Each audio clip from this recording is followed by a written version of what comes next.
And then I think we can get started and I'll just let people in as they come. Perfect. So we're really thrilled to host Adam Clark here from the University of Graz. And do I see you got a promotion? I did. I got tenure in An associate December. professor now. So congratulations. And yeah, Hmm. take it away. And we'll be posting the recording after too. Perfect. So, as I mentioned in the abstract here, this is a little bit of a half-baked talk. So this is a sort of mostly finished, but not totally finished theory project, which was actually centered on experiment. So I'll get back to the experiment eventually. A lot of the analyses here are based on trying to come up with a good way to analyze a disturbance experiment as part of the DRAGNet. So the global grassland disturbance network experiment. And it initially felt like this would be a very easy thing to do, and it sort of became increasingly complicated as I dug my way in. So basically, the goals for today are to introduce this statistical framework that I'm trying to use to analyze the experiment, walk through the derivations behind it. I'm going to do that in a lot more detail than I typically would for a talk like this.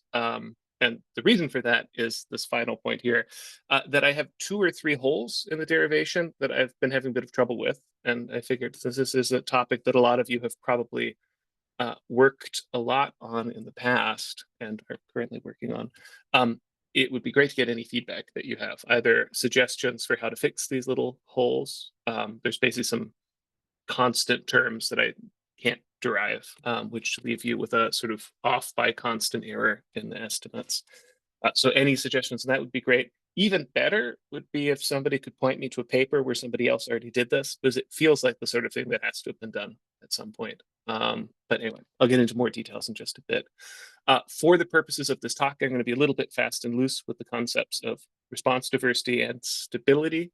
And so here I'll talk about resistance in terms of an instantaneous effect of a disturbance on a state variable. So in this case, the instantaneous effect of a disturbance on the abundances of species in a mixture and on the resultant community abundance if you add up all those species level abundances.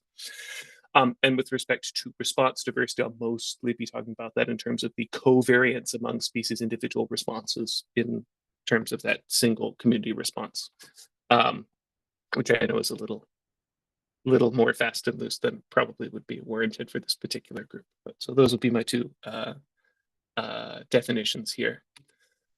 What we already know, so pretty straightforward bit of just how variance scales in stochastical systems. If we imagine some temporally varying variable, in this case x, and we want to know how the variance in that variable relates to some underlying perturbation regime, there's a nice clean little function that relates the different aspects of the perturbation. This is exactly correct if the system is undergoing linear dynamics. So you have like an equilibrium point at 0 that it's drawn back to, and then linear exponential decay back to that point if you perturb the system away from it. And in this formula here, x is the variable we're tracking, so it could be standardized species abundances or standardized community abundance. Lambda here is the perturbation frequency, so how often is the system perturbed? This is for the case with repeated perturbations over time in a system. R is this exponential recovery rate.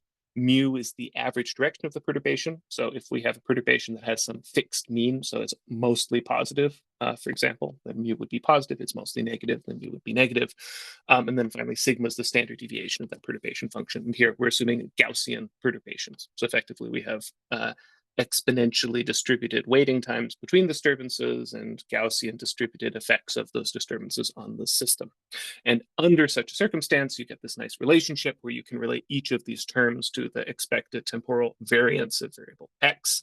And sort of to a first approximation, you can use the square root of mu squared plus sigma squared as an indicator of something that you might call resistance. It's effectively the average amount that the system gets perturbed away from its initial state immediately after a perturbation acts on the system. So sort of a standardized estimate of the instantaneous effect of perturbation, which we can talk about as being inversely related to resistance.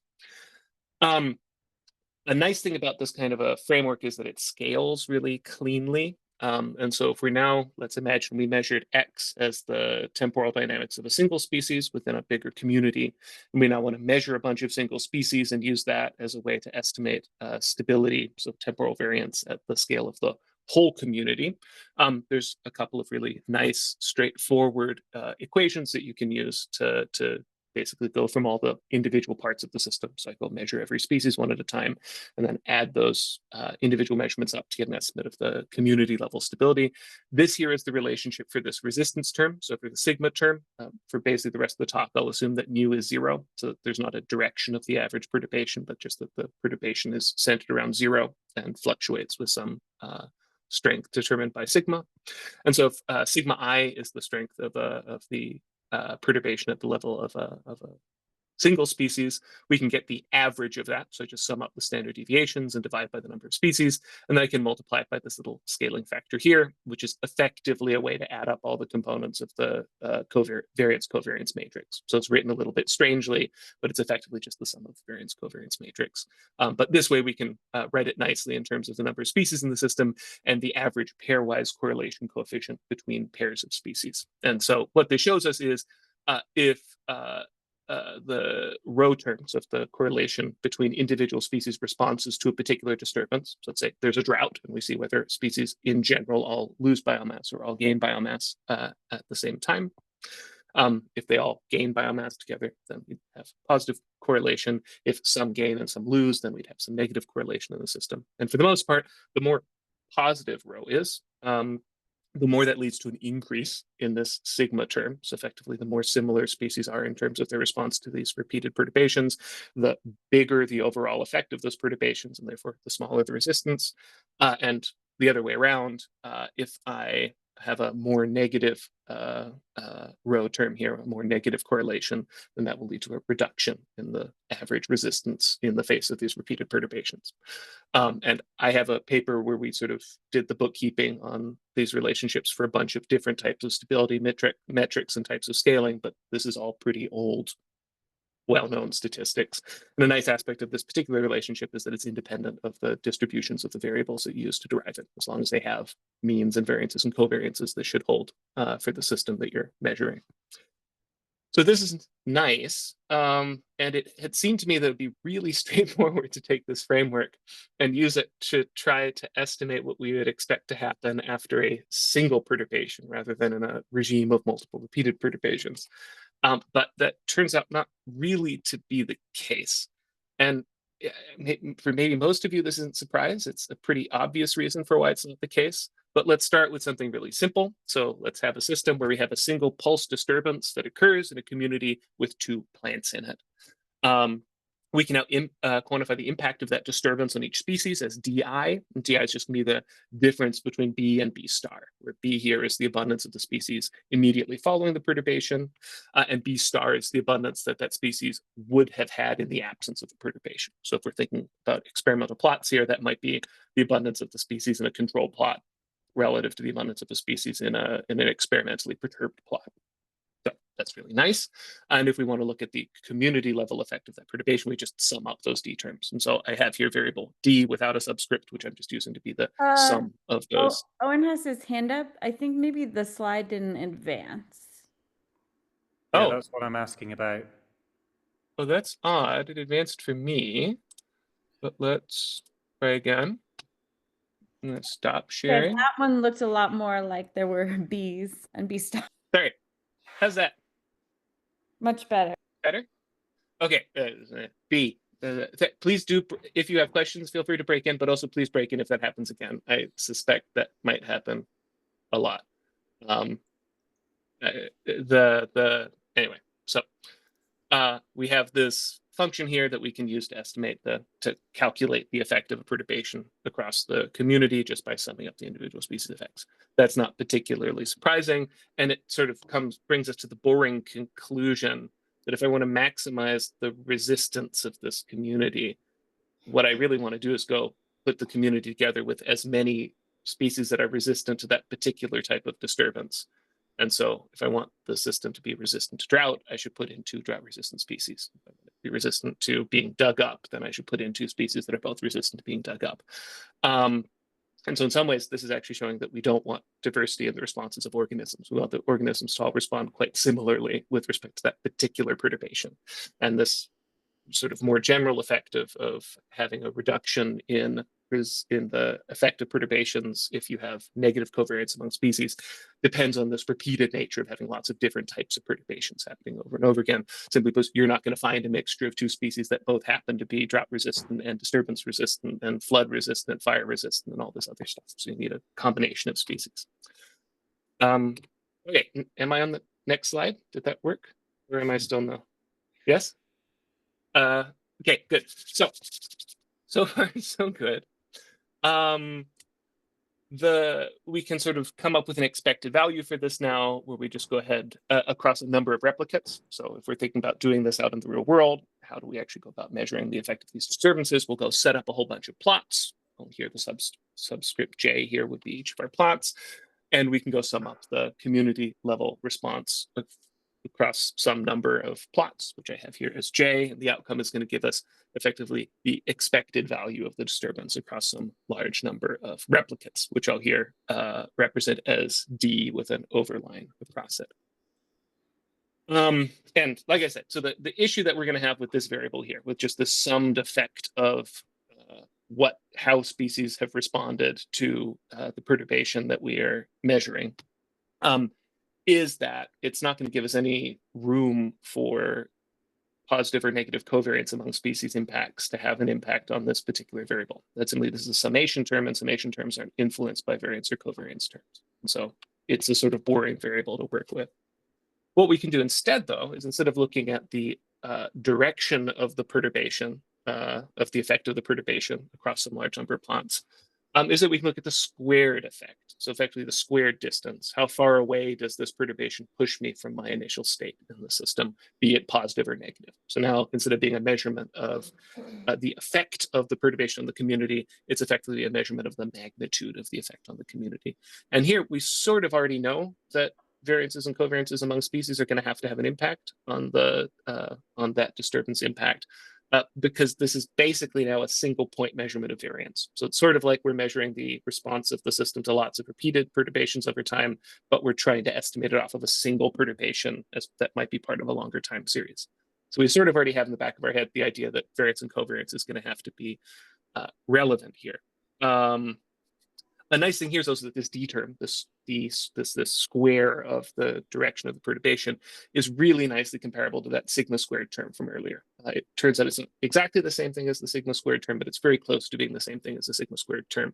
So it's sort of, if you buy that you can use the sigma squared term plus mu squared term as a way to measure resistance in a time series, then this is actually a little bit closer to that concept of resistance than the actual direction of that perturbation might be. Okay, moving on. Can we just check? Can we just check what we should be seeing, please, Adam? So this should now say it should have a. This is very odd. What I might do. Am I still stuck on a slide, or can you see me scrolling between slides at this point? Scrolling. Okay, I'm just going to run the slideshow like this then. I think that's a little bit safer. Okay, so here's there should now be a slide that starts average community level displacement across plots. Is that good? Okay, perfect. Thank you. So the nice thing here is that we can go ahead and measure this sigma squared term effectively as a function of the average variances across each of the species and plots within our system. So there's effectively a nice way that we can go out and measure the response of each species in each plot and come up with a function that will give us D, so this big D term that I'm going to use as my main indicator for resistance here, as a function of two things, which is going to be the individual species level variances, so how much each species responds to each disturbance type, and this variable Q, which is simply the pairwise covariance between each pair of species. So this is effectively what is the magnitude of the effect of the disturbance on each species in my community, and what is the covariance in those responses across each pair of species in my system.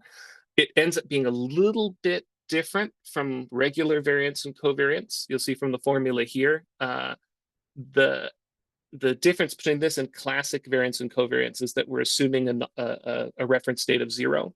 So instead of looking at the difference between two measurements, we're looking at the difference between the realized state of the system and a hypothetical state of the system where the disturbance didn't happen. So effectively, where big B and big B star are equal to each other. And so the distance between them is 0. And that complicates a little bit of the sort of underlying math behind how you have to derive this, but it's effectively an estimate of variance and covariance where part of the mean is already known a priori. And so you have to change a little bit how the sample sizes are dealt with and stuff like that. But in terms of how you can add them up to a whole, it stays quite similar.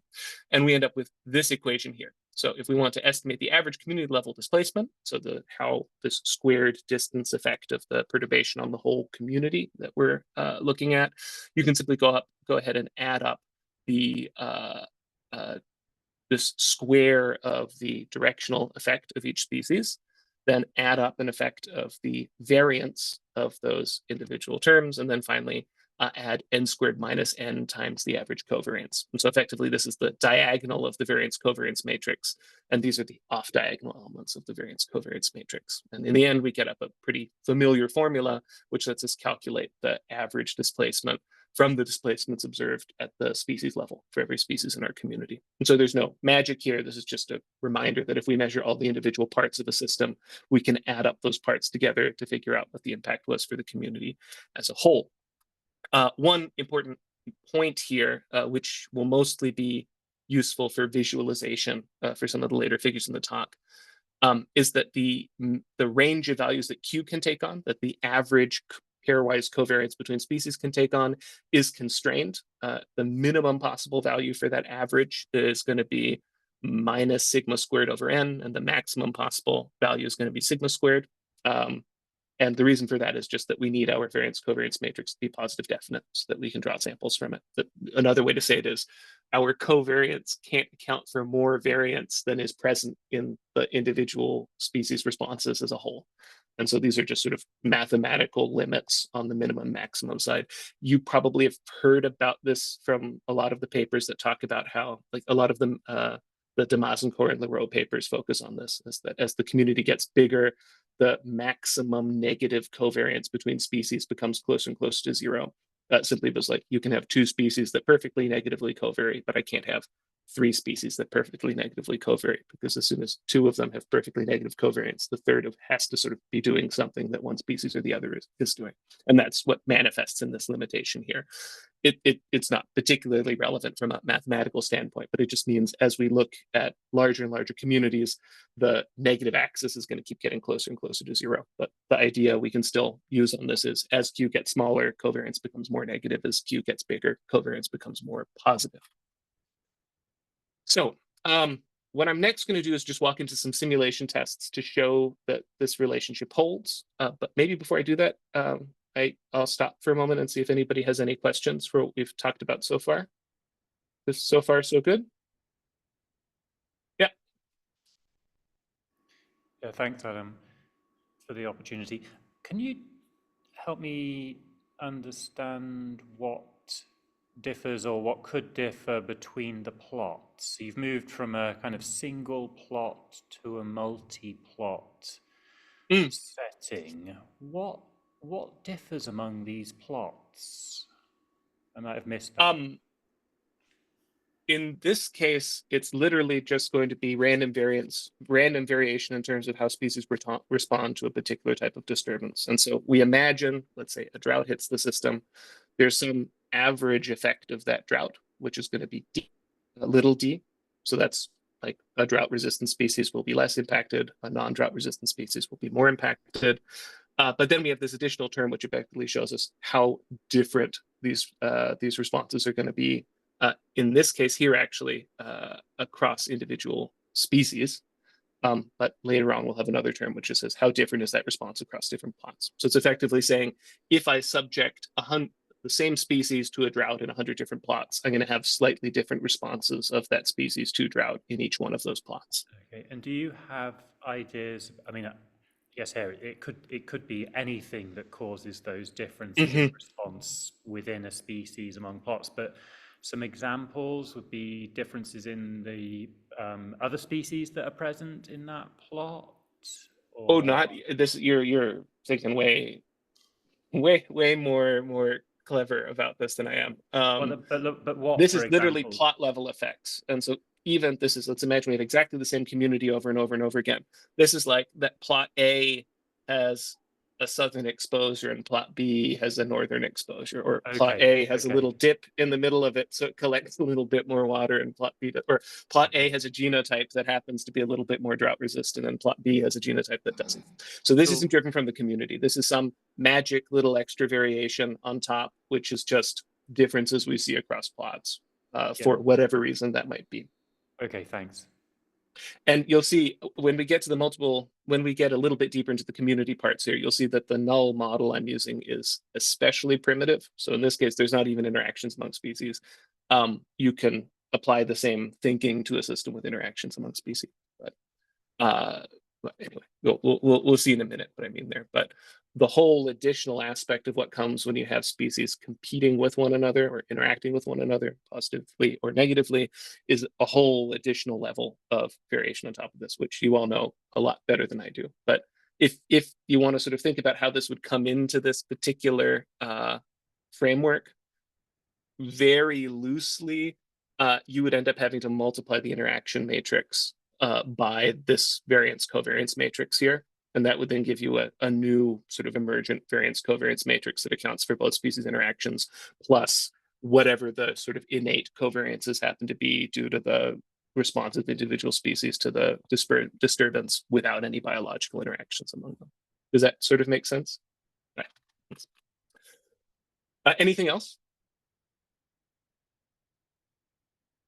No? Okay. Then simulation test. Basically, what we're going to do here is simulate n different species in, so big N number of species in n separate plots. I changed notation here. Sorry about that. And for a whole bunch of iterations, we're going to simulate the disturbance. We're going to fit each of these individual terms that we need. So species level average response to the perturbation, the variance of those responses across species, and the covariances between pairs of species. And we'll sum those up and make sure that we can indeed get the total community level impact of that disturbance out as based on the function right here. And so nothing particularly crazy. And unsurprisingly, what I've done here to get variation on the x-axis is that I've just changed out a lot of different average Q values. So basically we simulate some communities that have very negative covariance among species and some communities that have very high covariance among species, very positive covariance among species. The blue line here is the prediction from that analytical formula up top. So how Q should influence this relationship. So the degree of covariance should influence the relationship. The red line here is just a lowest best fit, and these gray points here are the results of individual simulations. So not particularly surprisingly, this is a pretty simple statistical derivation. If you go ahead and simulate out a system where species are responding to a disturbance in different ways, the emergent community level variation is going to closely match the prediction from this analytical formula. So far, so good. So this has sort of nice two things. The first thing is it says that we can predict this D term from these different components here. So this D squared, sigma squared, Q, and N. So the average community level disturbance impact, the variance among species, and the covariance among species, as well as community size, at least for a very simple system. So that's encouraging. And we can now move on to a more complicated example. One other thing that I'm going to start doing for a lot of these figures is I'm going to rescale the covariance axis. So here you'll see this is going from minus 0.5 up to 1. And for simplicity, to keep the axis from changing every time the community size changes, I've just rescaled it such that 0 is always going to be the smallest covariance that's possible given the community size, and 1 is the largest covariance that's possible given the community size. And so we'll always be between 0 and 1, and if we go close to 0, we're saying more negative covariance, and if we go up to 1, we have more positive covariance. The other thing that we can do with this formula is expand the number of species. So n is just a term in the equation. So there's no particular reason that we have to use it to simulate just a pair of species in each plot. So instead, we can use the same setup. to simulate a system with 2, 4, 8, 16, or whatever number of species we want. And we see, again, this relationship is holding nicely. So our blue line sits in the middle of the point cloud, meaning that the analytical expectation is roughly matching the distribution that we get when we simulate the system. More importantly, though, is what's happening here on the vertical axis. So you'll notice if we have two species, our range of displacements, so effectively our inverse resistance metric, is going from something like 0.2 to 0.5.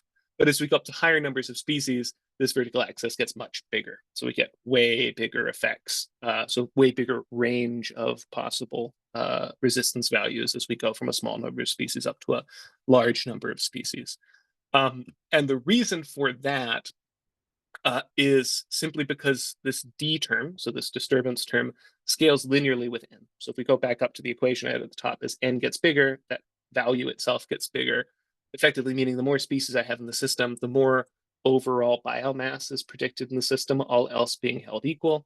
And that's, of course, a ridiculous assumption, because as I add more and more species to the system, the average abundances of each species tends to drop. And so a more realistic model would be one where we expect that this sigma squared term and even the D terms, the individual D terms, decline as a function of population size, so of community size. So as I have bigger and bigger communities, I expect the individuals within those communities to become rarer. One way we could deal with that would be to actually try to simulate this model out with some kind of a realistic species interaction model, so Locke-Volterra model or Gompertz model or whatever else we want to throw at it. In this case, I'm going to make a really simple assumption, but one that's pretty common for biodiversity experiments, which is just to say that effectively, so the official assumption is that my sigma squared term is going to scale in proportion to 1 over n squared. In practice, what that's saying is that the total biomass of the community is more or less fixed. And if I put two species growing together in mixture, then each of them will produce half the biomass that they would have in monoculture. So effectively, we're assuming no over-yielding within the community at all. That's a very strong assumption in this case, but I think it's a useful assumption if we want to look at the overall effects of individual terms. So you'll sort of have to take my word for it that we could put a more complicated interaction model into this procedure, into the simulation, and the derivations I'm going to talk about next would still hold. But in this case, I'm just going to use a very, very, very simple community model to keep the number of parameters as small as possible. But once we do that, so we've now basically said, as I add more species to the community, the total biomass of the community can't change. I have a fixed total community biomass and therefore a fixed potential maximum impact of disturbances on that system. We now still get an increase in the effect of this Q term, of this covariance term on the disturbance impact. So here, the range of values is smaller for 2 species than it is for 16 species, but we have a much smaller divergence between them. And you can also see here that the difference is both at the top end and the bottom end. So effectively, for species of 2 communities, a community of 2 species, the overall possible resistance values, the overall possible impacts of the disturbance on the system has both a larger minimum value and a smaller maximum value than would be true for a really big community. So effectively, a small diversity implies that covariance has less ability to drive big changes in the impact of the disturbance on the system. Whereas if I have a lot of species in the system, then there's a bigger ability of that covariance to have an impact on the on this disturbance impact term. So like I said, this is probably a pretty extreme assumption that we have no over-yielding at all within the system. It does have a really useful property, though, in terms of interpreting the outcome here, which is that in addition to keeping total biomass constant, it also holds the maximum possible variance that can show up in the system. So the stuff that we're trying to partition into variance terms and covariance terms, that term also remains constant if we make this assumption. So effectively, this sum here is going to end up being constrained. And that's super useful because it means that we can actually separate out the effect of individual parameters on this relationship from the effect of the total pool of variance getting bigger or smaller. And so for the rest of the talk, I'll focus on that very simple null model. For anyone who's curious, we can talk about the impacts of more complicated models on the system, though. Most of those impacts seem to flow through just differences in how differences in the overall variance pool rather than more subtle things about how covariance actually scales within that system. Right. One other nice thing we can do now is go ahead and look at this relationship. So between the total community displacement term, this is this inverse measurement of resistance against community size for the minimum, maximum, and zero values of Q. So this says for each community size here from 2 to 16 species, we're going to set Q to the maximum possible covariance for that community size, to the minimum possible covariance for that community size, and to a covariance of 0. And what we see here is, again, a pretty well-known pattern, which is at the very maximum possible positive covariance. We effectively have no relationship between the number of species and this displacement term, whereas as Q becomes smaller and smaller, also more and more negative, the relationship becomes a lot stronger and a lot steeper. So effectively, as I have a very small Q, also very negative covariance, increase in the number of species in the community leads to a very rapid decline in the disturbance impacts. And so this is classic compensation here. So you have some species that respond positively to the disturbance and some that respond negatively to the disturbance. And this, the thing that makes this actually possible now is that we're letting this play out across lots of different plots rather than just a single plot. And so this is effectively a special case of the classic repeated perturbations through time, but instead we're now looking at repeated realizations of a single perturbation across lots of different plots, then applying the same scaling aspects of variance and covariance in order to study that sort of niche difference of how that particular disturbance played out across different replicates of a particular plot. A little bit more broadly, we can break these minimum and maximum estimates of synchrony out into sort of different deciles here. So here again, we'd have the smallest possible value at perfect asynchrony, and here 1 is the biggest possible value. And what you see is it's actually a pretty slow effect. So you have to get to a pretty strong negative covariance. You have to get pretty close to the most negative covariance you can have in order to have a major effect of community size on this displacement term. And the other piece is that most of the effect happens in the first couple of species. And this isn't just an impact of this particular set of parameters. It's very hard to come up with parameters where you have much of an impact at all of diversity above a community of 10 or so species.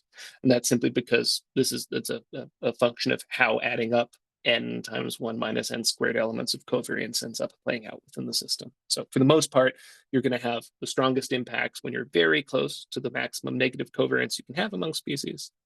And on top of that, most of that effect of that negative covariance is going to play out in the first couple of species that you add to a community. So next, I'll move on to a case with multiple simultaneous disturbances. So like if I were to implement a flood and digging up the system at once, in the context of the dragnet experiment, this is fertilizing the plot and digging it up at the same time. But again, before I do that, are there any questions about what I've talked about so far?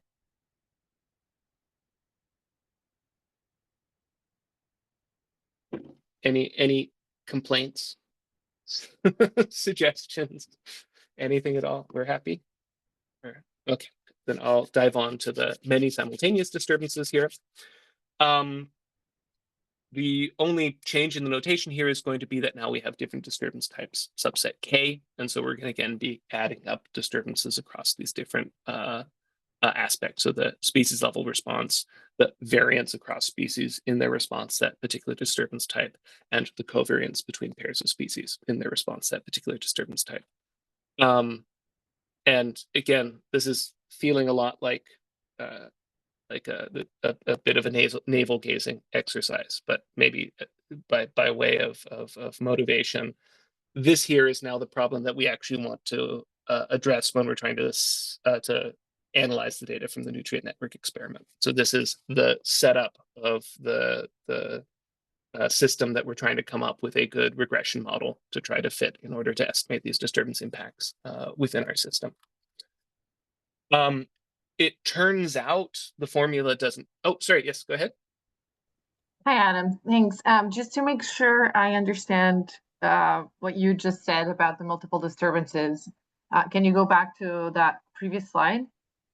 So you have multiple disturbances, but then you're summing the displacements for each disturbance separately. So you're still treating this as separate disturbances for your analysis, but you know that there are multiple disturbances happening in each of your plots.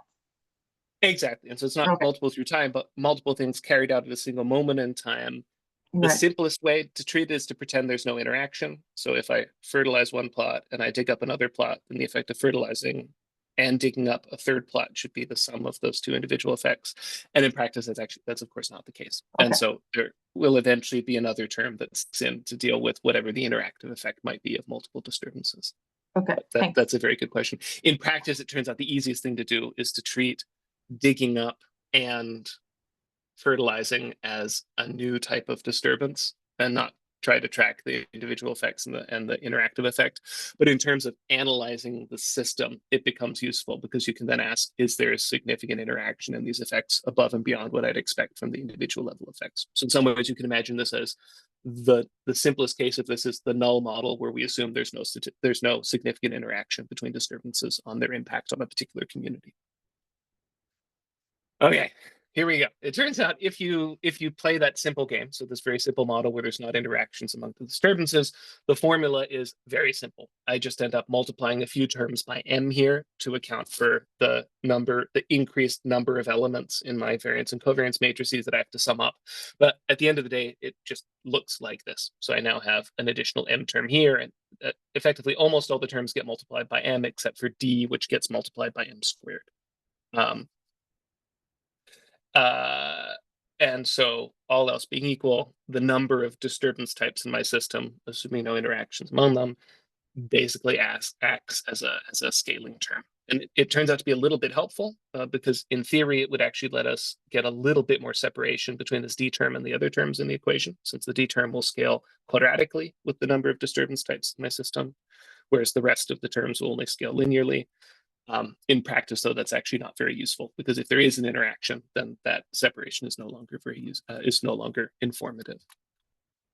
But just to show that this seems to work, so again, we can apply the same simulation model to now simulate repeated disturbances without interactions between the disturbances, and we again get a nice correspondence between the individual simulations and the average community level displacement within that system. Finally, we come to actually wanting to estimate some of these terms. So we now imagine that there's an experiment out there somewhere, and I would like to somehow be able to parameterize the components of this equation. And I think these different terms are actually somewhat useful in that we can effectively interpret this d term here as sort of the intrinsic effect of that disturbance on the species in the community. And so if I was not thinking about this d squared term, but instead just thinking about the average direction of the perturbation on each species, this d term here is the thing that would be maximized if all the species in the community that I'm applying a drought treatment to are drought resistant, where if all the species in the community that I'm applying a physical disturbance to are physical disturbance resistant. So you can effectively think of this d term as the innate responses of individual species to that particular disturbance type and how that contributes to the resistance of the system. Then we have this sigma term here, which sums up the effect of differences among species on that resulting disturbance term. That's sort of a bit of a strange term. It's effectively how much extra disturbance do I get due to the fact that there's some variation in species responses to a disturbance type. But then finally, maybe most informatively, we have this Q term here, which is effectively the contribution of covariance, be it negative or positive, to the resistance of the community to that disturbance type. And so in some ways, you could treat D and Q as the two things that might be contributing to resistance in your system. The D term is the aspect that contributes to resistance independent of correlations among species responses, whereas Q is the term that contributes to resistance in the system based specifically on covariances between species responses. And so if you're being very generous, you could sort of think of Q as being your metric of how strong the response diversity effect is on your ability to measure resistance in this system. A nice aspect of this equation also is that we can actually break it down into a nice little linear equation. So if we take the observed D term here, so the observed impact of disturbances on my system, and divide it by the number of disturbances that I've implemented in my system. I end up with a nice linear equation where my intercept is going to be number of disturbance types times the average species level response, times the species impact, the species contribution. So it's actually going to be the sum of all of the individual species levels responses. This slope here that is related to the n term, so the slope that scales linearly with the number of species in the system, is going to be the difference between the average variance between the average variance between different species responses to the disturbance type, minus the average covariance of pairs of species to that particular, with respect to that particular disturbance type. And then finally, a coefficient that scales with n squared, so with the community size squared, is simply the covariance term. And so from that, if I were to fit this regression, I could actually go ahead and back calculate d, q, and sigma squared based just on observations of the squared effect of the disturbance on my system and the number of disturbances that I implemented in my system. And so the model is actually pretty boringly straightforward.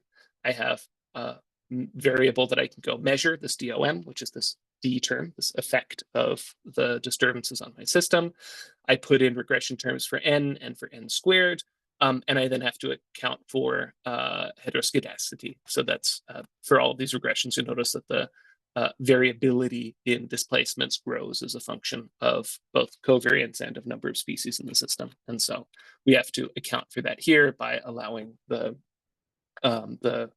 unexplained residual term to grow as a function of the predicted resistance. But anyway, we just go ahead and fit this regression here. And if we repeat that, so this is the very simple version.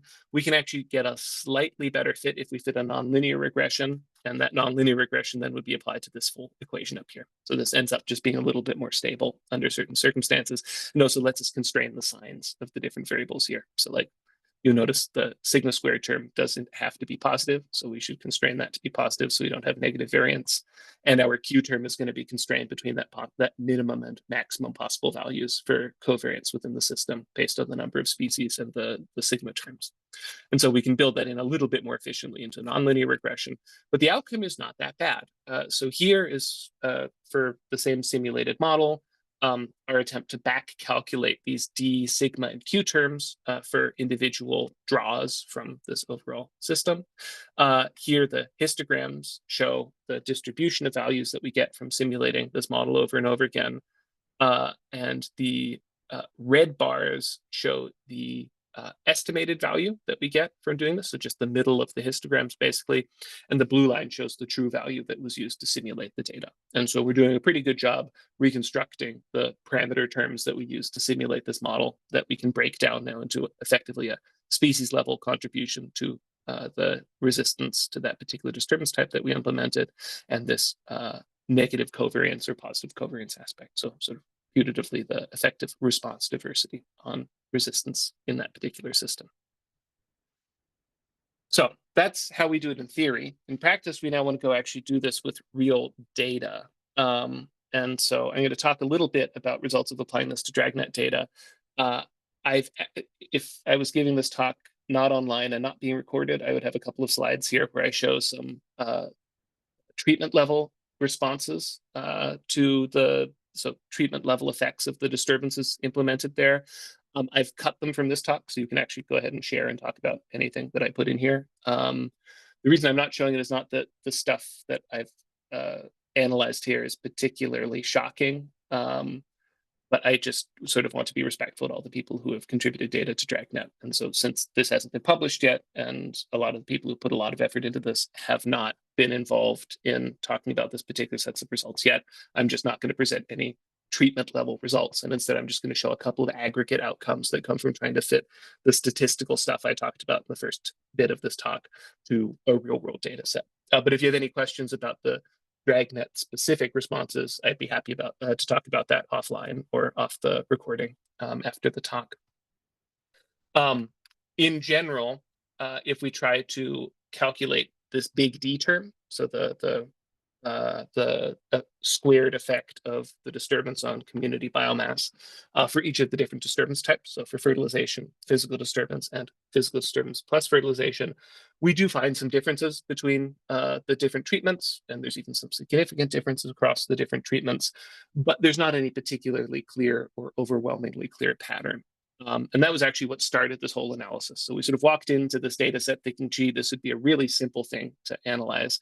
In practice, it's of course not that surprising because the effect of, say, applying a drought to a system or applying nitrogen to a system or applying physical disturbance to a system is going to be mediated by all of these different variables. So it's going to depend on the average species level response. It's going to depend on these variances of those responses. It's going to depend on the covariances among species, and it's going to depend on the community size. And since each site in Dragnet has different values for each of these terms here, it's maybe not that surprising that we don't find a really clear trend that's observable across all the sites in the network. And that's, I'd say, in some ways, sort of the main lesson that we often get from things like Dragnet or Nutrient Network or other big distributed experiments, which is there's not a single pattern that applies everywhere in ecology, but there's going to be sort of slightly finer patterns that are related to these underlying variables. So let's go ahead and try to break apart these individual underlying variables. The first issue that we're going to run into is that it turns out it is really hard to empirically estimate this d squared term from a real world sample. And that's because there's going to be two different types of variance affecting this d term. There's not just the response, there's not just sort of the square of the species response to a disturbance type. There's also going to be a lot of variability between species and between plots in terms of those responses. So effectively, you end up with sort of three different pools of variance that you have to add together to get to this d squared term. Part of it is differences among species. Part of it is differences among a particular species response across lots of different plots. And then part of it is differences in a particular, let's see if I can get the third one. So we have differences among species within a plot, differences among species between plots, and differences within a species between plots. And you have to find a way to measure each of those separately and add up their contributions to this particular d term and somehow account for those as part of this regression. And if you don't do that, what ends up happening is you sort of end up with a little bit of variation that's left unexplained and that scales linearly with n. Initially, I'd thought that there would be a really simple way to deal with this, that it would somehow scale as a function of the expected value. So this is like the standard variance scaling here that you'd get in a system with covarying parts. So you'd sort of assume I can account for this extra variance as the expected value squared plus a variance term. It turns out in practice that doesn't work. If I sort of try to muscle out what the scaling coefficient is, it's a little bit closer to this here. So it's somehow related to this sigma term as well as the species level disturbance responses and the covariance between pairs of species in their disturbance response. So the correction term is a bit of a mess. I'm sure that this is not correct. This is not full. This is most of the correction term, but it's not all the correction term. And so this in particular is a piece where it would be very helpful to get help from anyone here who would like to maybe meet up sometime and go through the whole derivation in more detail, in case any of you have some pointers for what I might be missing. But somewhere here, there's some pool of variance related to this d squared term that I'm not correctly associating with the parameters in this model. And so because of that, you'll see in a minute, I have an off by constant error in the resulting derivation. In practice, it doesn't matter, which is sort of nice. And that's because this is a constant factor, we can actually still, if I go ahead and measure these values from lots of different realizations, so for lots of different treatments within the nutrient network experiments, for example, this scaling factor is going to be the same for each of them. And so as long as I just want to compare the values to each other, it turns out it doesn't make a difference. But if I want to get the true value for D and sigma and Q, then it does matter. So that's the big limitation right now. Just in terms of what we get if we analyze a system with this, there is a sort of nice aspect here, which is if we look at the effect of covariance on resistance, so the effect of the Q term on this D term in our system, and compare that to the number of species in the community, we get this nice relationship here. So effectively, the possible impact of Q can be low or high if I have a small community, but it can generally only be low if I have a big community. And that's effectively what those early figures I was showing that sort of look like contour lines tell us. So the effective change in community size if the community is small is going to be big if I have strongly negative covariance. Whereas if I have a huge community and I change the number of species by a little bit, that's not going to have much of an effect on the impact of covariance on the resistance term in my model. And that seems to be true in the data as well. So effectively, if I have a low diversity system, the effective change in the species, the community size is going to be bigger than if I have a big community, which is, again, I think not terribly surprising, but is sort of comforting that it shows up as a result of this analysis. Normally, this would be the part we would then turn back on the Zoom recording, but I cut out all the stuff that that I don't want to have recorded. So we can ignore that. And like I mentioned, we have this error here that I haven't quite been able to pinpoint. And here's actually maybe a slightly better example of where this error shows up. So here's our estimates of this community level displacement that come from fitting this model. And here's what you get just if you go ahead and square the community level displacement in the observed data set. And you'll notice we have this really beautiful linear relationship between the observed and the estimated values here, but a constant scaling term that I haven't been able to pinpoint yet. Okay, one last piece here is that we can get a slightly better, so this is effectively the same information here, but in a slightly more digestible form. We can go ahead and take our expected relationship here between all of these different terms here, so Q, sigma, and N, as a function of this D term, so this estimate of resistance here, and look at how resistance changes as a function of community size. So this is, in my view, maybe the most relevant question with respect to the relationship between community size, covariance, and resistance that we can ask with our experiment here.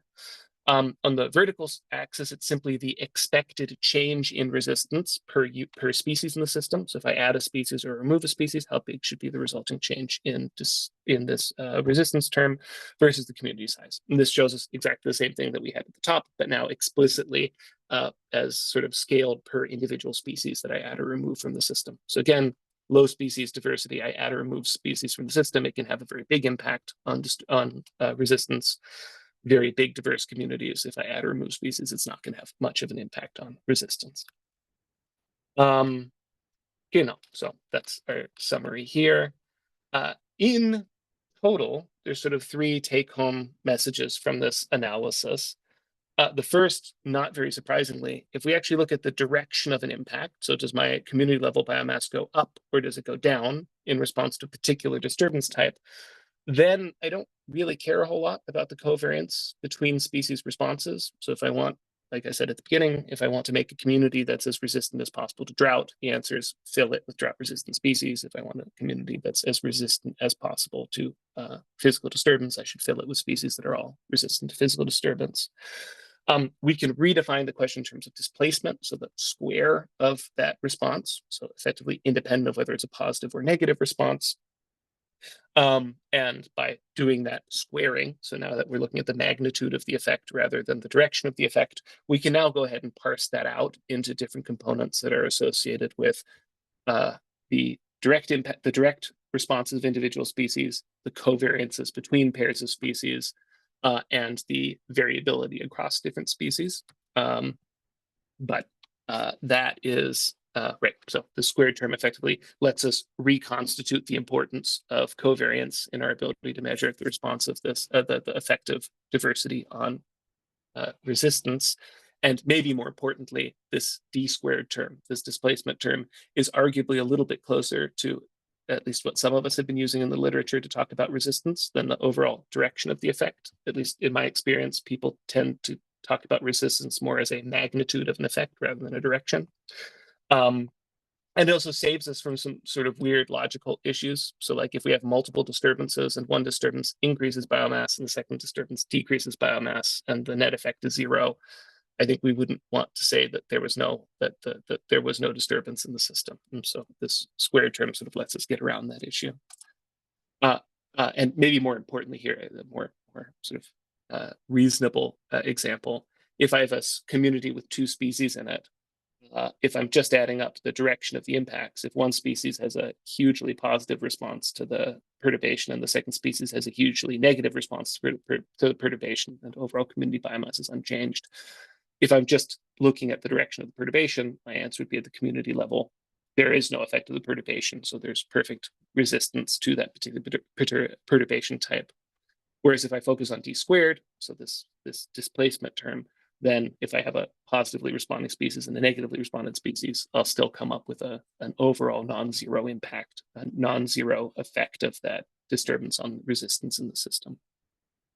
So that's our second lesson here. If we focus on this displacement metric, we can once again find a role for covariance in measuring resistance in response to individual perturbations rather than repeated pulse perturbations.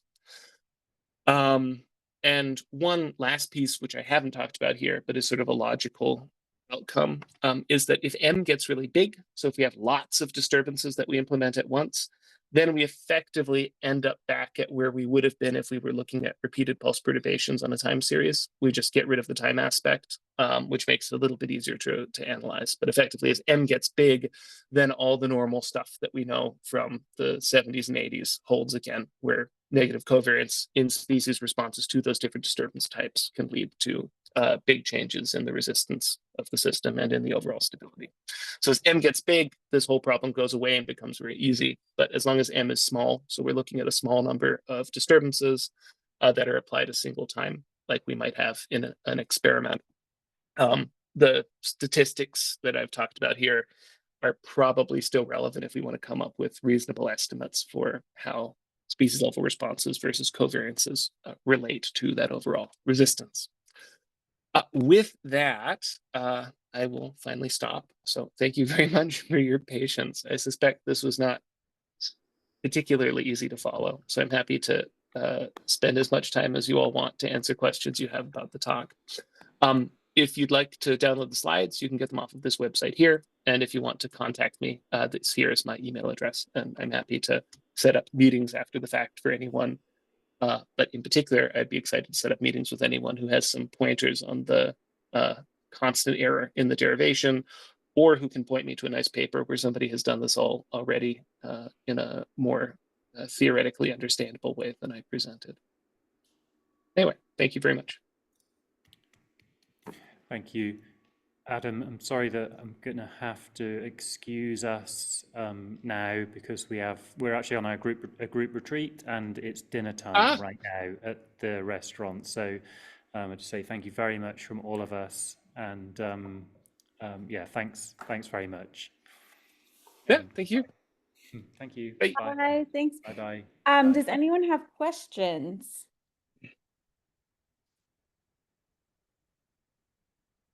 I'm sure I will have questions, Adam, but I need to sit down and actually like read the slides and think. And what I'll actually do, I have a markdown document, which is a little bit more beefy than the slides. And so I'll